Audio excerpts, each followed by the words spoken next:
What is up, comic fam? Welcome to the Legion of Comics. I'm Mark, and today we're here with another Legion list. We're going to be looking at this coming week's new comic books and seeing which ones have made it onto my pool list that I'm excited to read this week.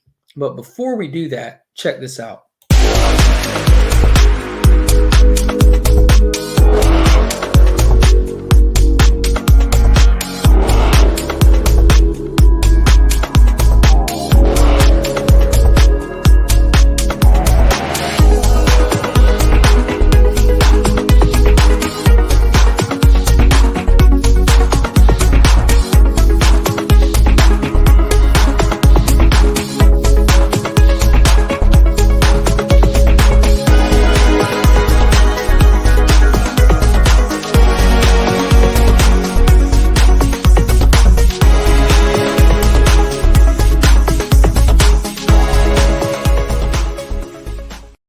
Be sure to check out BigTimeCollectibles.com if you're in the market for any exclusive variants, high-end ratios, or placing those FOC orders.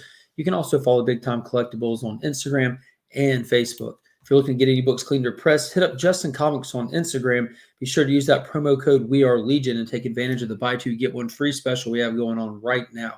All right, let's get right into it, guys. Last week was a little bit light. This week is making up for it. Super heavy with books, and I'm really pumped for a lot of them. It looks like it's the end of the year, and their DC especially is taking full advantage of this to drop all their annuals almost at one time. So let's go ahead and get into it. First off, Batman Annual is dropping this week, and I'm actually skipping it. Well, I'm probably not. I'm definitely not going to read it, though. It's just wrapping up the backup stories that's been included in the past handful of issues with the Ghostmaker. So it's just a conclusion to all of his Ghostmaker short stories that I am not interested in whatsoever. But Detective Comics is also scheduled to be releasing their 2021 annual, which I am excited for. This is the prelude to the Shadow of the Bat storyline that's going to be starting up with the very next issue of Detective Comics. As you know, Batman's making a huge switch from the Tynion era over to the Williamson era. So we're going to be seeing Batman and Nightwing not agreeing on the construction of the new Arkham Tower that Mayor Nakano has got building in the middle of the city. We've seen a couple of backup stories for Arkham Rises already in the back pages of the Detective Comics, and it's been pretty fun. It's been pretty interesting. So I'm excited to get this kicked off and to kick off this Shadow of the Bat prelude and see what it's all about. Next up, yes. Action Comics 1037 is here. I'm pumped every single month when this book drops. Superman is through the roof good right now. So we're finally getting to see Mongol face off with Superman and his new ragtag authority team. And I don't expect it to go so well. There's a backup story in this one featuring Martian Manhunter. So I'm excited about that too. I haven't seen a lot of him lately. So all around, Philip Kennedy Johnson's crushing this book. I cannot recommend it enough. Next up, we have a Nightwing Annual. Don't know what's going to be going on in this too much.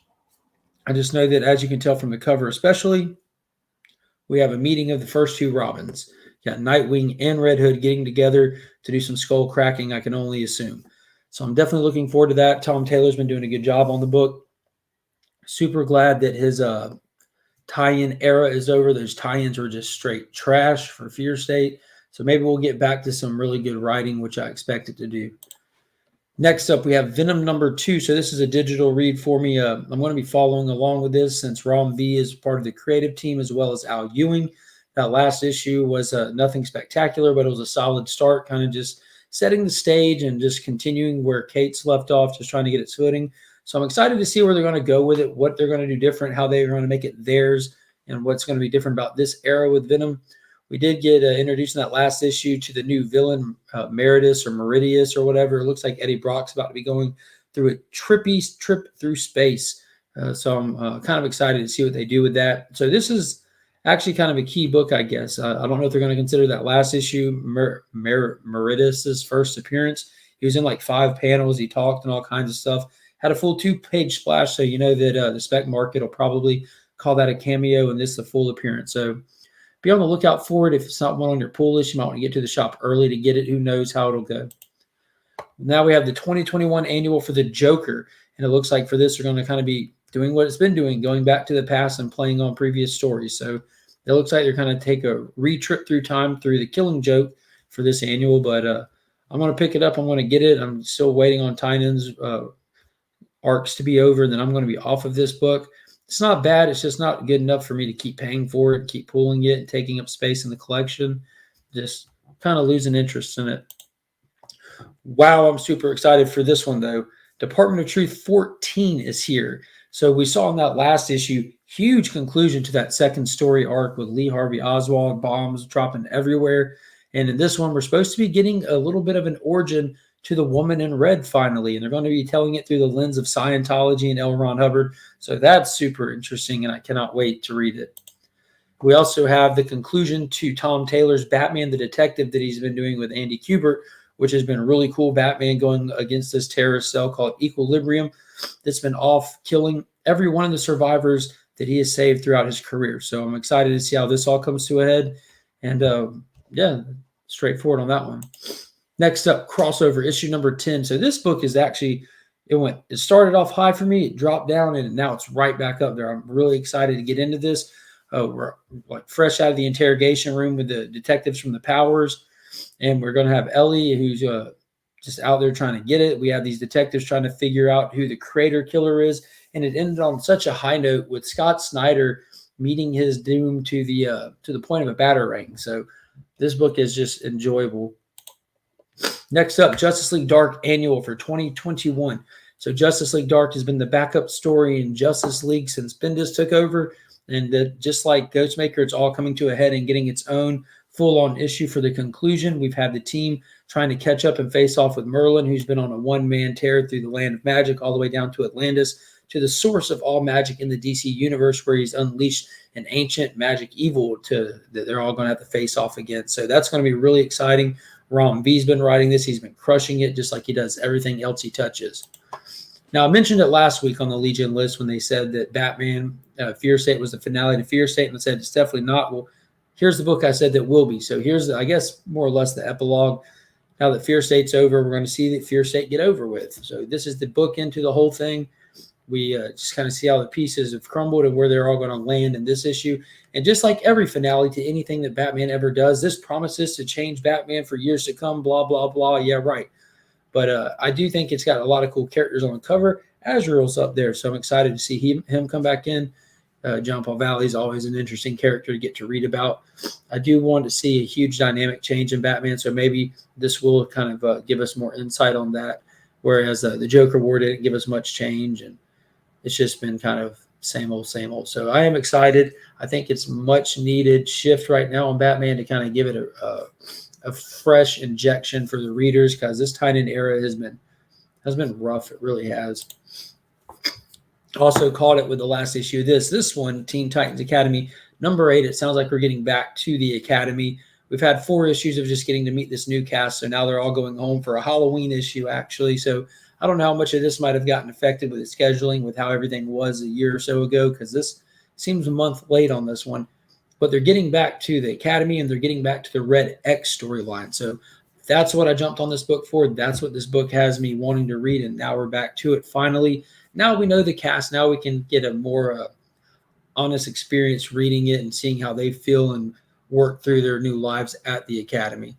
But I do want Red X. I want that character to land, man. It's got so much potential to be really cool. There's no reason for it not to. Next up, one I'm super pumped for, Joshua Williamson's Infinite Frontier 6-issue miniseries was phenomenal. Just can't say enough good stuff about it. And here is the second chapter to it. So this is going to be a 5-issue limited series, Justice League Incarnate. We're following the exact same characters right where that last series left off. And they're having to deal with the loss against the one true dark side, who's got huge plans for the multiverse and who's like already on a tirade getting it done. So are they going to be able to get ahead of the curve and stop it? I don't know. And they're definitely not going to be able to do it if they're by themselves. So they've reached out into the multiverse to get this team together to try to do it.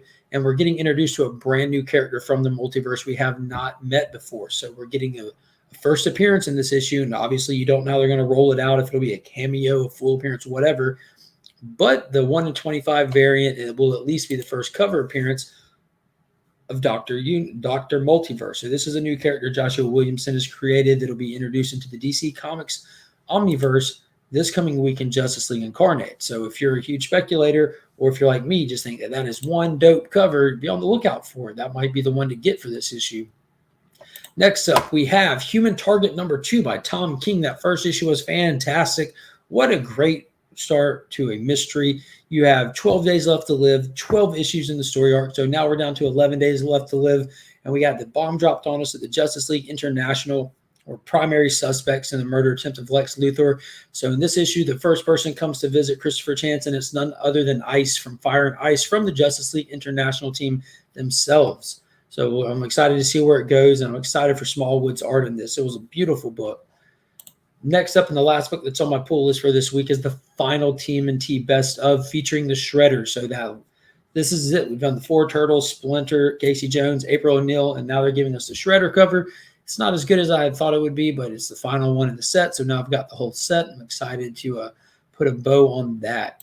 So that's all that I have on my pull list for this week. There's a lot to be excited for. If you want to know what my top pick for this week is going to be and why, head over to the Comic Vets channel, hit that subscribe button, and turn on notifications.